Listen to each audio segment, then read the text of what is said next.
जनाजे में आकर फंसा अतीक का बेटा। आपको याद होगा अतीक के छोटे बेटे अबान की सड़क हादसे में मौत हुई। उसके बाद अतीक के दो बेटे अली उमर को जेल से लाया गया था, एक को लखनऊ से, एक को झांसी से लाया गया था।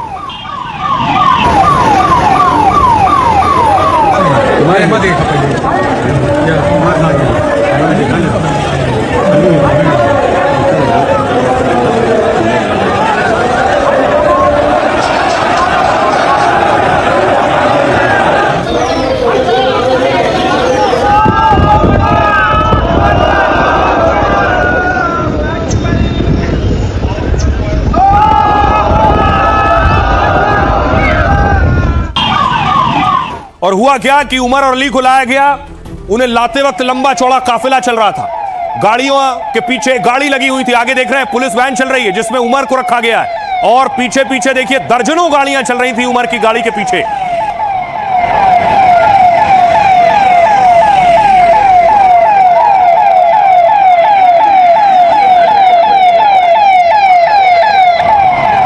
बताया गया कि उमर को जब जेल से निकाला गया तो समर्थकों को यह डर और खौफ भी था कि कहीं एनकाउंटर ना हो जाए, कहीं गाड़ी ना पलट जाए। इस डर की वजह से दर्जनों गाड़ियां पीछे पीछे चल रही थी।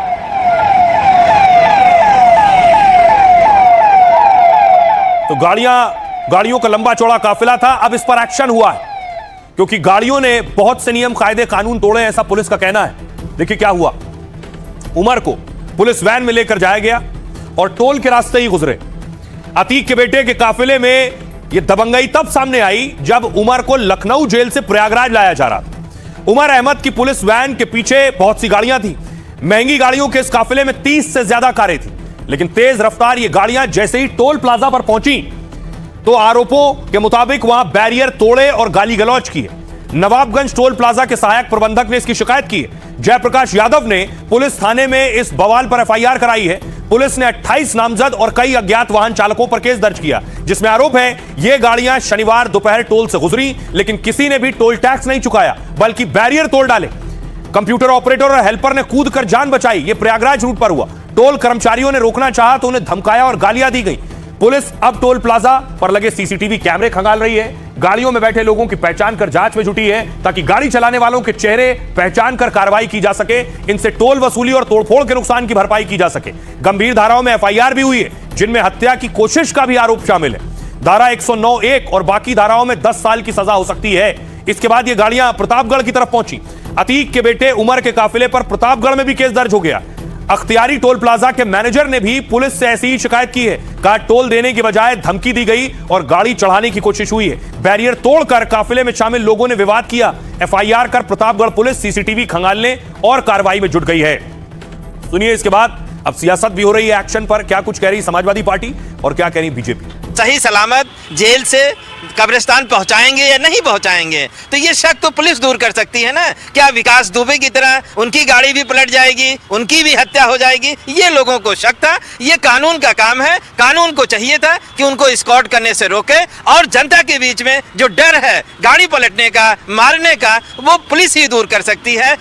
आज भी समाजवादी पार्टी और समाजवादी पार्टी के नेता को पीड़ा यह है कि कैसे उन माफियाओं को खाद पानी ये दे सकें। उसके लिए कुत्सित प्रयास हमेशा करते हैं और सिर्फ लोगों को गुमराह करने का काम करते हैं। भारतीय जनता पार्टी में या भारतीय जनता पार्टी के शासनकाल में, माननीय योगी आदित्यनाथ जी के शासनकाल में सारे लोग सुरक्षित हैं। जो अपराधी हैं वही अपने आप को असुरक्षित मान रहे हैं, उनको मानना भी चाहिए। अब देखिए ये सारा शुरू हुआ एक्सीडेंट से। अतीक के छोटे बेटे अबान का एक्सीडेंट हुआ और उस एक्सीडेंट में उसकी मौत हो गई, लेकिन उसकी मौत अकेले नहीं हुई, उसके साथ और भी साथी गाड़ी में सवार थे। ये देख रहे हैं उस वक्त की तस्वीरें जहां यह हादसा हुआ था। भयंकर एक्सीडेंट है।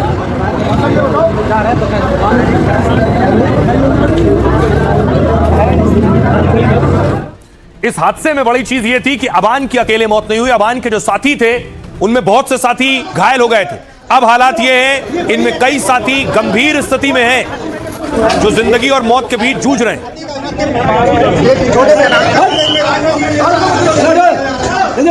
ये वही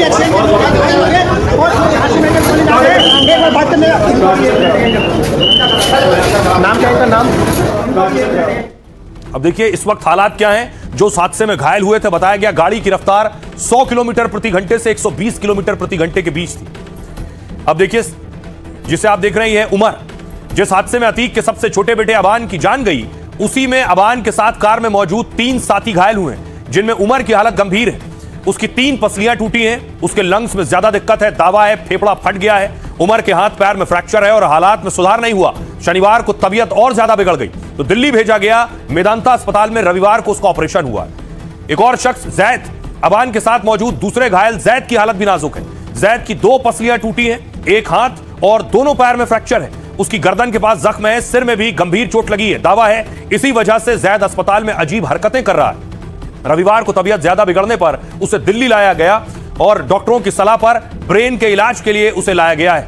अब यहां जैद को मिलिट्री अस्पताल में भर्ती कराया गया। एक और शख्स, तीसरा युवक, कार में सवार रहे तीसरे दोस्त फारूक की हालत ठीक है। उसके हाथ पैर में चोट आई है, कई जगह मामूली जख्म है, इसलिए फारूक को करेली के अस्पताल में रखा गया है। इस वक्त सुनाते हैं आपको समाजवादी पार्टी के नेता अबू आजमी क्या कह रहे हैं, सुनिए। लोगों को शक हो रहा है कि अब जो उनके बच्चे का एक्सीडेंट हुआ है, वो भी सरकार शक के दायरे में, नहीं कह रहा हूं क्या हुआ क्या नहीं। आम इंसान के दिलो दिमाग में अतीक अहमद की फैमिली के साथ जो हुआ है, इस तरह की चीजें हो रही हैं, लोगों को शक होता है कि ऐसा तो नहीं, लेकिन इसकी सही इंक्वायरी होना चाहिए। बाहर था, जेल में भी नहीं था और अपने भाई से मिलने जा रहा था और एक्सीडेंट हो गया, उसका इंतकाल हो गया। तो आप जो शक के दायरे में सरकार है, सरकार को खुद कोई ऐसी एजेंसी से इंक्वायरी करा के सफाई देना चाहिए ताकि लोगों को संतुष्टि मिले। और आइए खबरों में आगे बढ़ते हैं। आज की एक और बड़ी खबर है, आपको लिए चलता हूं संसद में बवाल रुक नहीं रहा है। सरकार तैयार है, फिर आखिर क्यों तकरार है, सवाल ये। आज प्रदर्शन हो रहा था संसद के बाहर, देखिए डिंपल यादव खुद पहुंची थी दूध का डब्बा लेकर। क्या है सदन नहीं चल पा रहा है? सदर उत्तर प्रदेश के मुख्यमंत्री के लिए दूध है, क्योंकि उन्होंने बात कही थी कि चंदा चोरी पे दूध का दूध और पानी का पानी होगा, और कहीं ना कहीं आज तक कोई भी खुलासा नहीं हो पाया है कि आफ्टर ऑल जो चंदा है, जो दान पात्रों में पैसा है, वो कहाँ जा रहा था। और आज जहाँ ये FCRA बिल लेके आ रहे हैं, तो हमारी मांग है कि सरकार बताए कि क्या RSS संगठन रजिस्टर्ड है कि नहीं है, और उसको चढ़ाने के लिए कहाँ से पैसे जाते थे। कहीं ये दूध का दूध पानी का जो राज है, कहीं इसी में तो नहीं छुपा हुआ है। अब देखिए, डिंपल यादव प्रदर्शन कर रही थी चढ़ावा चोरी पर, इधर पप्पू यादव भी साधु संतों के साथ चढ़ावा चोरी पर प्रदर्शन में लेटे थे।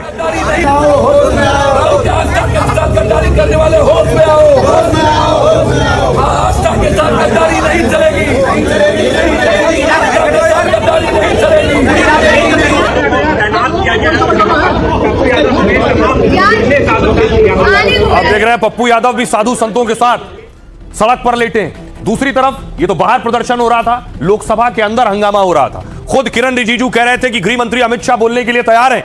वो कह रहे थे आइए विपक्ष से बैठिए सदन में, गृह मंत्री बोलेंगे। जवाब देने का तैयार है।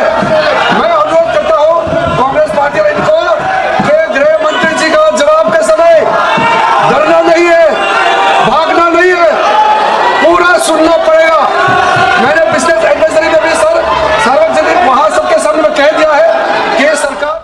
अब देखिए जरा सदन में क्या हुआ, किस बात को लेकर बवाल मचा हुआ था। सबसे पहले किरण रिजिजू ने कहा, केंद्रीय मंत्री रिजिजू ने कहा सरकार चर्चा को तैयार है। छात्रों के प्रदर्शन पर चर्चा के लिए केंद्र सरकार तैयार है।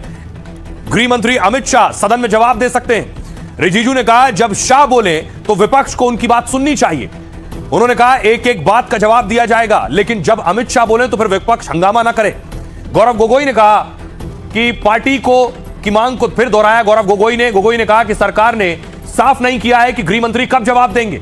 साथ ही अयोध्या चढ़ावा चोरी पर सरकार ने स्टैंड साफ नहीं किया। वहीं अखिलेश ने राम मंदिर चढ़ावा चोरी पर चर्चा की मांग की। अखिलेश ने कहा सरकार सवालों से भाग रही है, जवाब क्यों नहीं देती। लोकसभा स्पीकर ओम बिरला ने सांसदों से अहम बिलों पर चर्चा की मांग की। संसद का मानसून सत्र 20 जुलाई से चल रहा है, 13 अगस्त को मानसून सत्र खत्म होने वाला है। 3 हफ्ते के दौरान लगातार हंगामे से कार्रवाई बार बार स्थगित हुई। एंटी पेपर लीक बिल पर बहस के अलावा किसी और मुद्दे पर चर्चा नहीं हुई। सरकार की तरफ से आज 4 बिल पेश किए गए, लेकिन FCRA और परिसीमन बिल पर सस्पेंस बना हुआ है। सूत्रों के मुताबिक सरकार FCRA बिल को JPC को भेज सकती है। सवाल यह है क्या इसके बदले परिसीमन, महिला आरक्षण पर बात बन गई है। DMK सहित कई पार्टियां इस बिल का विरोध भी कर रही हैं। सरकार FCRA को JPC में भेजकर परिसीमन पर DMK का समर्थन चाहती है। सुनिए सियासतदानों को क्या कह रहे हैं, क्या संसद का गतिरोध खत्म होगा। वक्त बहुत कम बचा है। हम ये जानना चाहते हैं कि गोली किसने चलवाई, और अगर इन्होंने नहीं चलवाई तो होम मिनिस्ट्री ने किसने चलवाई, और कल्पेबिलिटी है या इनकॉम्पिटेंस है, ये हम समझना चाहते हैं। तो ये हमारी पोजीशन शुरुआत से थी। From day one it has been our position, our position is not change. जब गृह मंत्री जी ने कह दिया कि हम हर बात का जवाब देने के लिए तैयार हैं, तो फिर वो चर्चा से क्यों भाग रहे हैं? मैं स्पष्ट कहना चाहता हूं, राहुल गांधी, चर्चा से मत भागना, हम तैयार हैं। सदन के अंदर हम हर विषय पर चर्चा करने के लिए तैयार हैं, तुम भागना मत। गृह मंत्री जी पार्लियामेंट में स्टेटमेंट नहीं देंगे तब तक डेडलॉक कंटिन्यू ही रहेगा मेरे ख्याल से। गृह मंत्री जी पार्लियामेंट में स्टेटमेंट नहीं देंगे तब तक डेडलॉक कंटिन्यू ही रहेगा मेरे ख्याल से। गृह मंत्री जी डिटेल पूरे घटनाओं का बहुत डिटेल में जवाब देने के तैयार है, फिर राहुल गांधी जी भाग रहे हैं। मैंने इसलिए सदन में कहा कि भागना नहीं है, डरना नहीं है, क्योंकि आप आरोप लगा करके फिर भाग जाते हो, ये लोकतंत्र में सही नहीं है, आपको फेस करना होगा। सरकार और विपक्ष इस बात पे पहले दिन से कि होम मिनिस्टर का स्टेटमेंट आ जाए, सरकार का स्टेटमेंट आ जाए, लेकिन सरकार तैयार नहीं है।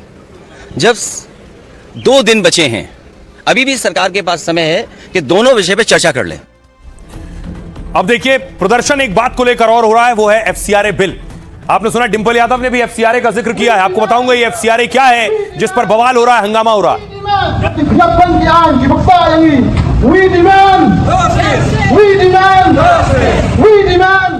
अब देखिए एफसीआरए क्या है, बहुत कम लोग जानते हैं कि उन्होंने नाम सुना है, एफसीआरए पर बवाल हो रहा है, लेकिन आखिर क्यों हो रहा है?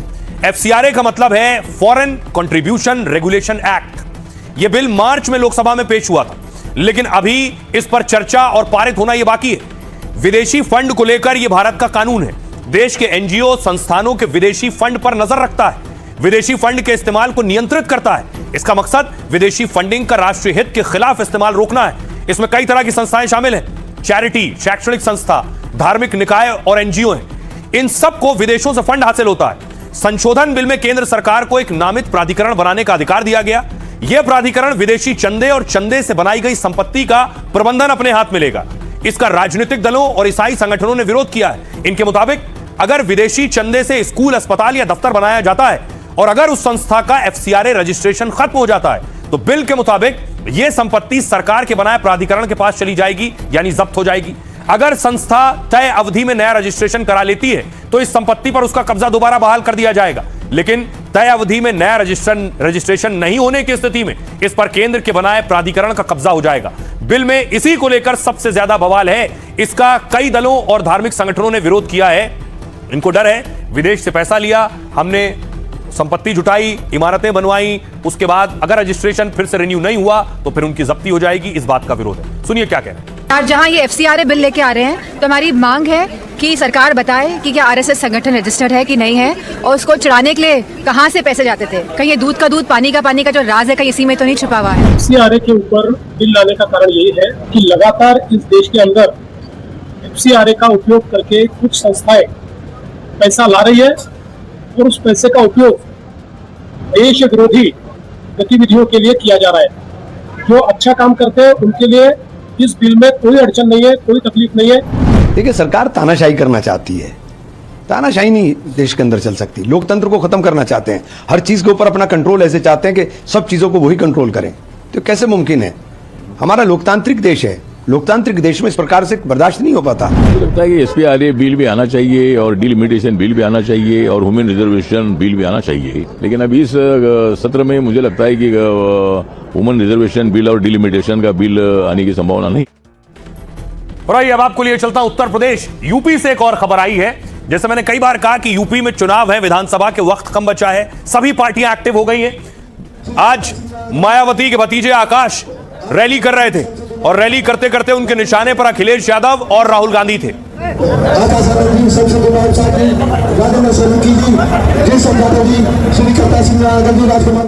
देखिए मायावती के भतीजे राहुल और अखिलेश को क्या कह रहे हैं। मायावती के भतीजे आकाश आनंद ने राहुल अखिलेश पर टारगेट किया। एक रैली में आकाश ने राहुल अखिलेश को अंकल कहा।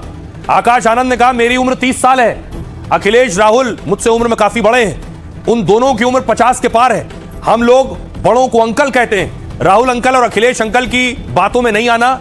अखिलेश के पीडीए का अर्थ कब बदल जाए कोई नहीं जानता है। दरअसल 2027 चुनाव को लेकर आकाश ने राहुल अखिलेश को घेरा।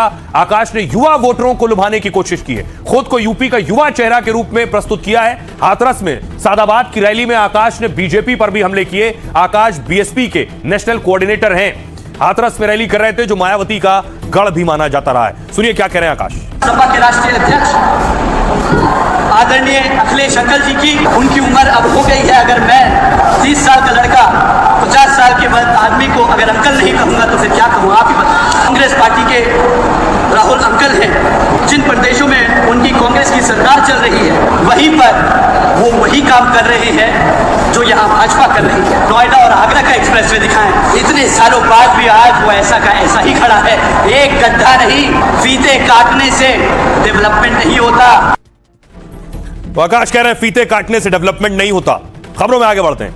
एक और बड़ी खबर है, अच्छी खबर है। कॉमनवेल्थ चैंपियंस से प्रधानमंत्री नरेंद्र मोदी मिले और उसके बाद बॉक्सर ने सबसे ज्यादा मेडल जीते। तो देखिए पीएम मोदी ने भी बॉक्सिंग वाला पोज बनाया हुआ। ऐसे ऐसे करते हैं ना, उंगली को ऐसे निकाल ऐसे बाहर रखते हैं,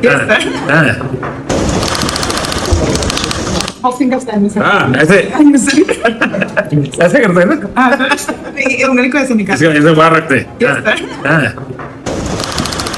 और उसके बाद प्रधानमंत्री नरेंद्र मोदी ने खिलाड़ियों के साथ रील भी बनाई।